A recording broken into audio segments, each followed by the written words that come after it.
Hello friends, welcome back to our channel. അപ്പോൾ ഇന്നത്തെ വീഡിയോയിൽ ഞാൻ പറയാൻ പോകുന്നത് വെച്ചാൽ സാംസങ് A20യുടെ ഒരു റിവ്യൂ ആണ് ഞാൻ തരാൻ പോകുന്നത്. അതിനോടൊപ്പം തന്നെ ഈ ഫോൺ മേടിക്കാൻ ആഗ്രഹമുള്ളവരാണെങ്കിൽ അറിയേണ്ട കുറച്ച് കാര്യങ്ങളാണ്. അപ്പോൾ ഞാൻ ഫേസ് ചെയ്ത കാര്യങ്ങളൊക്കെയാണ് ഇന്നത്തെ വീഡിയോയിൽ പറയാൻ പോകുന്നത്.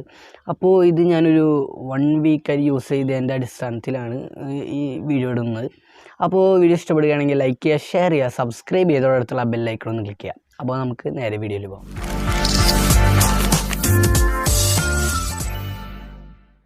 അപ്പോൾ ഗൈസ്, അപ്പോൾ നമുക്ക് ഇതിൻ്റെ സ്പെസിഫിക്കേഷൻ നോക്കാം. അപ്പോൾ നമ്മൾ ഈ ഫോൺ 3GB RAM 32GB റോമിലാണ് ലഭ്യമാകുന്നത്. അതിന് കൂടുതലായിട്ട് നമുക്കിപ്പോൾ ആഡ് ചെയ്യാൻ പറ്റും. 512GB വരെ നമുക്ക് എക്സ്പാൻഡ് ചെയ്യാൻ പറ്റും, SD കാർഡോ USB കാര്യങ്ങളൊക്കെ വെച്ചിട്ട്. അല്ലാണ്ട് നമ്മളിപ്പോൾ റാമും റോമായിട്ട് 3GB ആൻഡ് 32GB തന്നെ ഉള്ളൂ. പിന്നെ വേറെ വേരിയൻറ്റിൽ വരുന്നില്ല സ്റ്റോറേജിൻ്റെ കാര്യത്തിൽ. പിന്നെ കളർ വേരിയൻറ്റിലാണെങ്കിൽ ഗോൾഡ്, റെഡ്, പിന്നെ ഡീപ് ബ്ലൂ, ബ്ലാക്ക്, ഈ 4 കളേഴ്സിലാണ് ഈ ഫോൺ ലഭ്യമാകുന്നത്. അപ്പോൾ അടുത്ത കാര്യം പറയുകയാണെങ്കിൽ, നമ്മളിപ്പോൾ ബാറ്ററിയുടെ കാര്യം പറയുകയാണെങ്കിൽ നല്ല രീതിയിൽ തന്നെ ബാറ്ററി ലൈഫ് ഉണ്ട്. 4000 mAh ബാറ്ററിയാണ്. പോരാത്തിന് നമ്മളിപ്പോൾ MOLED ഡിസ്പ്ലേ ആണ്, ഫാസ്റ്റ് ചാർജിങ് ആണ്. അപ്പോൾ ഇത് കാരണം MOLED ഡിസ്പ്ലേ ആയതുകൊണ്ട് തന്നെ ചാർജ് നല്ല രീതിയിൽ തന്നെ സേവ് ചെയ്യാൻ പറ്റുന്നുണ്ട്. പിന്നെ ഫാസ്റ്റ് ചാർജിങ് 4000 mAh. അപ്പോൾ ബാറ്ററിയുടെ കാര്യത്തിൽ നല്ലൊരു പെർഫോമൻസ് നമുക്ക് കിട്ടുന്നുണ്ട്. പിന്നെ സ്റ്റോറേജിൻ്റെ കാര്യത്തിലാണെങ്കിൽ നമ്മളിപ്പോൾ ഗെയിമിംഗ് ഒക്കെ ചെയ്യുന്ന ആളാണെങ്കിൽ ഈ ഫോൺ എടുക്കാണ്ടിരിക്കലായിരിക്കും നല്ലത്. കാരണം എന്താ വെച്ചാൽ എക്സിനോക്സിൻ്റെ 7884B എന്നുള്ള ഒരു പ്രോസസ്സറാണ് ഇതിനുള്ളത്. അപ്പോൾ ഗെയിമിങ്ങിന് പറ്റിയൊരു പ്രോസസ്സറല്ല. അപ്പോൾ നമുക്ക് PUBG ലൈറ്റൊക്കെ ആണെങ്കിൽ കുഴപ്പമില്ലാണ്ട് കളിക്കാൻ പറ്റുന്നുണ്ട്.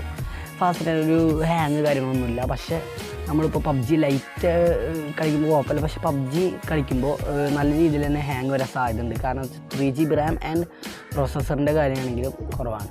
പിന്നെ ഞാനിതിൽ ഫേസ് ചെയ്തൊരു പ്രശ്നം എന്ന് പറഞ്ഞാൽ, നമ്മളിപ്പോൾ കൈൻമാസ്റ്റർ പോലത്തുള്ള എഡിറ്റിംഗ് ആപ്സ് യൂസ് ചെയ്യുന്ന ആൾക്കാരാണെങ്കിൽ നമ്മൾ സാംസങ്ങിന് ഉണ്ടാവുന്ന പ്രശ്നം പോലെ തന്നെ ഇതിൽ എക്സ്പോർട്ടിങ് ചെയ്യാൻ പറ്റുന്നില്ല. പിന്നെ നല്ല റെസൊല്യൂഷനിൽ തന്നെ എഡിറ്റ് ചെയ്യാൻ പറ്റുന്നുണ്ട്, പക്ഷേ എക്സ്പോർട്ട് ചെയ്യാൻ പറ്റുന്നില്ല. അതൊരു പ്രശ്നമാണ്.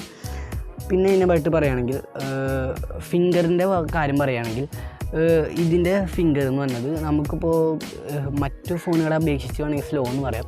കാരണം എന്താ വെച്ചാൽ ഫിംഗർ ക്ലിക്ക് ചെയ്തിട്ടും കുറച്ച് കഴിഞ്ഞിട്ടാണ് ഓപ്പൺ ആവുന്നത്. അപ്പോൾ ഇനിയിപ്പോൾ അപ്ഡേഷനിൽ ശരിയാവുകയാണെങ്കിൽ ആവാം. ഭയങ്കര സ്ലോ ആയിട്ടാണ് ഫിംഗറിൻ്റെ കാര്യം. പിന്നെ ഫേസിൻ്റെ കാര്യം ഞാൻ ഫേസ് നോക്കിയിട്ടില്ല കേട്ടു. അപ്പോൾ ഗൈസ്, അപ്പോൾ ഇതിൻ്റെ സ്ക്രീൻ എന്ന് പറഞ്ഞത് 16.26 സെൻറ്റിമീറ്റർ ഉള്ളൊരു സ്ക്രീനാണ്. പിന്നെ 6.4 ഇഞ്ചുള്ള HD+ ഡിസ്പ്ലേ ആണ് ഇതിലുള്ളത്. പോരാത്തിന് MOLED ഡിസ്പ്ലേ. അപ്പോൾ ചാർജിങ് ഇത് നല്ല രീതിയിൽ തന്നെ ഇതാവുന്നുണ്ട്. പിന്നെ ഇതിൻ്റെ കാര്യം പറയുകയാണെങ്കിൽ, നമ്മളിപ്പോൾ ക്യാമറയുടെ കാര്യം പറയുകയാണെങ്കിൽ 15+5 മെഗാപിക്സൽ ക്യാമറയാണ്, ഡ്യുവൽ ക്യാമറയാണ് വരുന്നത്, കാണാൻ പറ്റുന്നുണ്ട്. അപ്പോൾ ഇതിൽ പിന്നെ ക്യാമറ ഇതൊക്കെ പറയുകയാണെങ്കിൽ, ക്യാമറയിൽ നമുക്ക് വീഡിയോസിൽ അധികം നമുക്കിപ്പോൾ വരുന്നില്ല. വീഡിയോസിലത്തെ കുറേ ഓപ്ഷൻസ് ഒന്നും ഇതിൽ വരുന്നില്ല. പക്ഷേ നമ്മളിപ്പോൾ ഫോട്ടോസിലാണെങ്കിൽ ലൈവ് ഫോക്കസ് എന്നുള്ളൊരു ഓപ്ഷൻ ഉണ്ട്. പിന്നെ വൈഡ് ആംഗിൾ പോലത്തെ ഒരു മോഡുണ്ട്.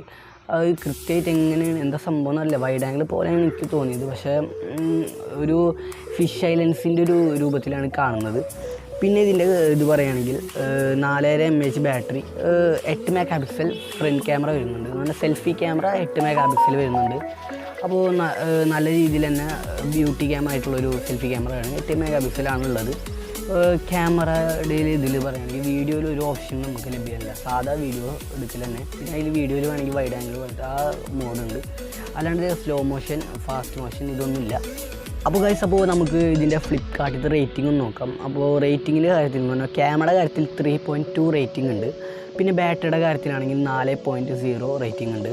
പിന്നെ ഡിസ്പ്ലേയുടെ കാര്യത്തിൽ 4.1 റേറ്റിംഗ് ഉണ്ട്. പിന്നെ വാല്യൂ ഓഫ് മണിയിൽ 4.4. പിന്നെ പെർഫോമൻസിൻ്റെ കാര്യത്തിലാണെങ്കിൽ വളരെ കുറവായ 3.0 റേറ്റിംഗ് ആണുള്ളത്. അപ്പോൾ ഗൈസ്, അപ്പോൾ ഇപ്പോൾ ഏകദേശം മനസ്സിലാകും. പിന്നെ കൈൻമാസ്റ്റർ ഇഷ്യൂ എഡിറ്റേഴ്സ് ആണെങ്കിൽ എടുക്കാണ്ടിരിക്കുക നല്ലത്. സാംസങ്ങിൻ്റെ മിക്ക ഫോണിലും ആ പ്രശ്നം വരുന്നുണ്ട്, എക്സ്പോർട്ടിങ് പ്രോബ്ലം വരുന്നുണ്ട്.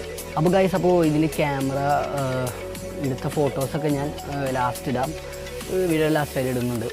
അപ്പോൾ ഡീറ്റെയിൽ ആയിട്ട് ഗെയിമിംഗ് റിവ്യൂ അതോ ക്യാമറ റിവ്യൂ വേണമെങ്കിൽ ജസ്റ്റ് കമൻറ്റ് ചെയ്യുക. അപ്പോൾ ഇത്രയുള്ള വീഡിയോ. അപ്പോൾ വീഡിയോ ഇഷ്ടപ്പെട്ടാൽ ലൈക്ക് ചെയ്യുക, ഷെയർ ചെയ്യുക, സബ്സ്ക്രൈബ് ചെയ്തോടത്തുള്ള ബെല്ലൈക്കൺ ക്ലിക്ക് ചെയ്യുക. അപ്പോൾ ഇതേപോലത്തെ വീഡിയോക്ക് വേണ്ടിയിട്ട് ജസ്റ്റ് സബ്സ്ക്രൈബ് ചെയ്യുക ഗൈസ്. അപ്പോൾ അടുത്ത വീഡിയോയിൽ കാണുന്ന ആദ്യം സൈനിങ് ആവും.